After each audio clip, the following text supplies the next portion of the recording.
Para entender el conflicto entre Israel y Palestina tenemos que remontarnos a lo religioso, y no es un tema de siglos sino de milenios, 4000 años. Hay tres grandes religiones monoteístas: el cristianismo, el islam y el judaísmo. Todas parten de la Génesis de Abraham. Tiene sus diferentes interpretaciones con la Biblia, el Corán, los textos sagrados. La incursión de Hamas en territorio israelí es la más importante y grande en más de 50 años de historia del conflicto actual, y se llamó el diluvio de Al-Aqsa. ¿Qué es Al-Aqsa? Un templo ubicado en Cisjordania, Jerusalén, exactamente, donde hay una mezquita. Se dice para los musulmanes que allí Mahoma subió a los cielos, mientras que el pueblo judío no puede entrar a la mezquita, lo tiene prohibido por su religión, pero tiene el muro de las lamentaciones. Ellos lo llaman el monte del templo, y allí, según su creencia, Moisés trajo la tabla de los 10 mandamientos y esperan aún por el Redentor, el Mesías. Saben que los judíos no creen en Jesús como la expresión cristiana, sino que están aguardando por su Redentor. Bueno, ellos han tenido incursiones lamentables, han perseguido religiosamente al pueblo musulmán. Y no menos importante es el aspecto político. En 1946, un año después de la creación de la ONU y del cese de la Segunda Guerra Mundial, lanzan el Plan ONU para reivindicar a los judíos tan perseguidos por el holocausto de Hitler, y le otorgan el territorio. Unos dicen que ya Judea existía y que el pueblo israelí tuvo que estar allí siempre. Otros dicen que es el pueblo palestino.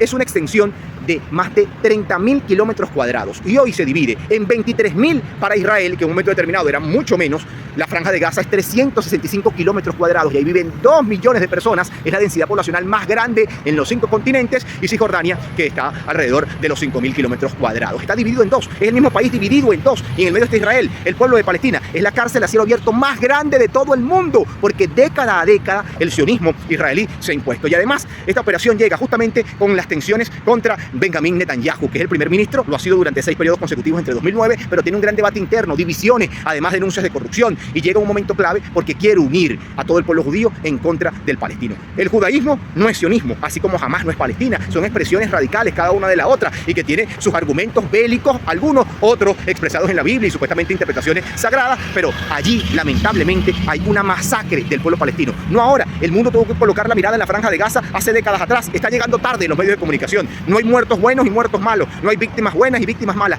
No, es una expresión lamentable de lo que hoy Occidente quiere imponer en el mundo, porque detrás de la guerra hay el negocio de las armas. Detrás de la guerra están los negocios de controlar los gobiernos y los pueblos. Allí donde tenemos que colocar el foco y reivindicar indistintamente cuál es su posición religiosa, política, ideológica. Hay que salvar a los inocentes que están siendo acorralados, porque además es asimétrica la expresión de las armas de un lado, de los militares insurgentes en Hamas, o del pueblo palestino en armas contra Israel, que tiene portaaviones de Estados Unidos, que tiene toda la inversión estadounidense y europea para masacrar a los inocentes.